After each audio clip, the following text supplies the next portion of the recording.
ఆంధ్ర తెలంగాణలో తక్కువ ఫీజులతో high quality results ఇస్తున్న ఏకైక సంస్థ తిరుమల్ ఐఏఎస్ ఇన్స్టిట్యూట్. నా దేశం, నా ప్రజలు, వారి రక్షణే నా ధ్యేయం. నా ప్రాణం పోయినా నా దేశాన్ని, నా ప్రజలను కాపాడుతానని నిలబడేవాడే సైనికుడు. ఎంతో మంది సైనికులు మాతృభూమి సేవలో అసువులు బాసి చరిత్ర పుటల్లో నిలిచిపోతున్నారు. వారి సరసన చేరాడు వారి 28 ఏళ్ల భారత వైమానిక దళ jaguar fighter jet pilot Siddharth Yadav. మరణం సంభవిస్తున్న సమయంలో తన ప్రాణం కన్నా ప్రజల ప్రాణాలే ముఖ్యమనుకున్నాడు. ఇలాంటి సమయంలో 3 రోజుల ముందే ఎంగేజ్మెంట్ చేసుకున్న సిద్ధార్థ్ యాదవ్కు కాబోయే భార్య, తల్లిదండ్రులు, కుటుంబ సభ్యులు ఎవ్వరూ గుర్తుకు రాలేదు, దేశ ప్రజల క్షేమం తప్ప. గుజరాత్లోని జామ్నగర్ సమీపంలో భారత వైమానిక దళానికి చెందిన జాగ్వార్ యుద్ధ విమానం కూలిపోయింది. ఈ ఘటనలో సిద్ధార్థ్ యాదవ్ ప్రాణాలు కోల్పోయాడు. సిద్ధార్థ్ యాదవ్ పెళ్లి నవంబర్లో జరగనుంది. మార్చి 23న నిశ్చితార్థం జరిగింది. నిశ్చితార్థం అనంతరం రేవారీలో తన కుటుంబంతో గడిపి మార్చి 31న విధులకు హాజరయ్యాడు. కానీ ఏప్రిల్ 2న జరిగిన ప్రమాదంలో సిద్ధార్థ్ మరణించాడు. ఆయన మరణ వార్త ఆయన కుటుంబ సభ్యులను, స్నేహితులను మరియు మొత్తం పట్టణాన్ని శోకసంద్రంలో ముంచెత్తింది. కాబోయే భార్య నన్ను వదిలి ఎందుకు వెళ్లిపోయావంటూ ఏడుస్తుంటే అందరినీ కన్నీరు పెట్టిస్తోంది.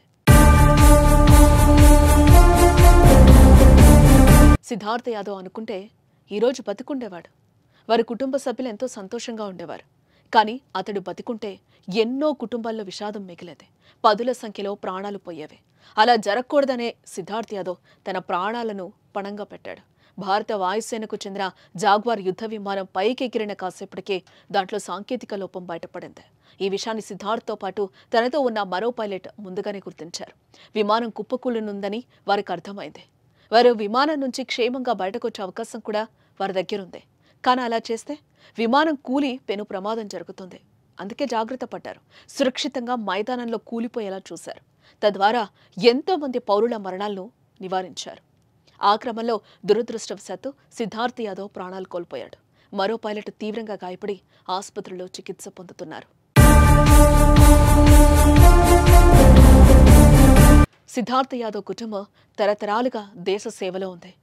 అతని ముత్తాత బ్రిటిష్ పాలనలో బెంగాల్ ఇంజనీర్స్లో పనిచేశారు. అతని తాత పారామిలిటరీ దళాల్లో విధులు నిర్వహించారు. అతని తండ్రి LICలో చేరడానికి ముందు భారత వైమానిక దళంలో కూడా పనిచేశారు. సిద్ధార్థ్ తన కుటుంబంలో దేశానికి సేవ చేసిన 4వ తరం. 2016లో NDA పరీక్షలో ఉత్తీర్ణత సాధించిన తర్వాత సిద్ధార్థ్ ఫైటర్ పైలట్ కావడానికి ముందు 3 సంవత్సరాల కఠినమైన శిక్షణ పొందాడు.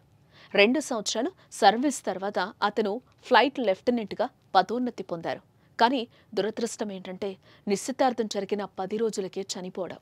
ఇంకా బాధాకరం విషయం ఏంటంటే తల్లిదండ్రులకు ఒక్కగానొక్క కొడుకు. కుమారుడి మరణం బాధ కలిగించినా ఎన్నో ప్రాణాలను కాపాడాడని గర్వంతో అతని తల్లిదండ్రులు పొంగిపోతున్నారు. సిద్ధార్థ్ యాదవ్ భౌతికాయం శుక్రవారం రేవారీకి చేరుకోగా ఆయన పూర్వీకులు గ్రామం భలాకీ మజ్రాలో సైనిక లాంఛనాలతో అంత్యక్రియలు పూర్తి చేశారు.